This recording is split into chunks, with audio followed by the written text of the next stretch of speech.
A leader at the highest echelons of power deliberately stepping down in response to the feedback of their constituents is a remarkable event, and we just witnessed it in real time last week.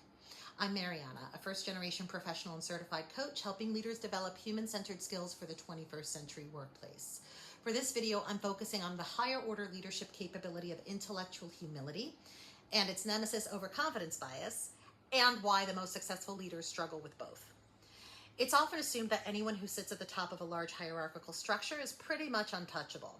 However, large companies usually have boards of directors whose primary function is to act as advisories to the president or CEO.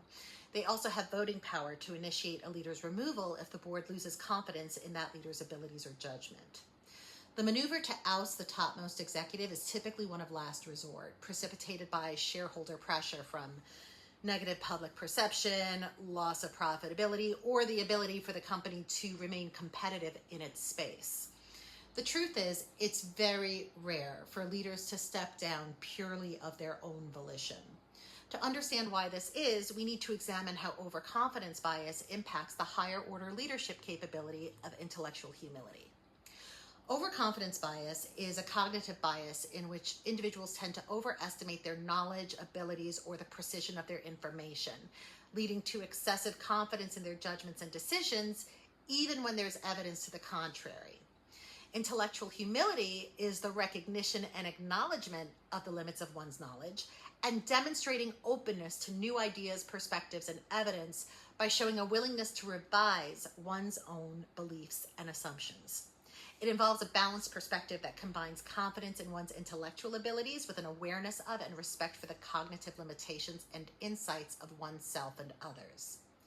When you combine a strong ego, relentless ambition, and a string of successes that result in accumulating more influence and power, a person's overconfidence bias can easily go into overdrive and override intellectual humility.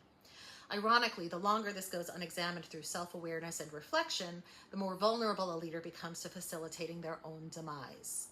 People who reach the highest level of leadership are accustomed to being constantly validated, which makes it more difficult for them to assess themselves objectively. Research from the Truist Leadership Institute highlights that leaders experiencing overconfidence bias often dismiss valuable input from their teams. So how can you avoid being that leader? Demonstrate a human-centered approach that increases your self-awareness and objectivity. You can start by not making decisions in a vacuum. Call others into your decision-making process. Invite them to challenge your positions and viewpoints. Listen with intent by searching for how others are right instead of how you can defend against them. Be curious about where your own gaps in knowledge exist and admit it. And lastly, after decisions are made and the results come in, admit your errors and prioritize your focus on what will yield the best outcome versus maintaining your position or image.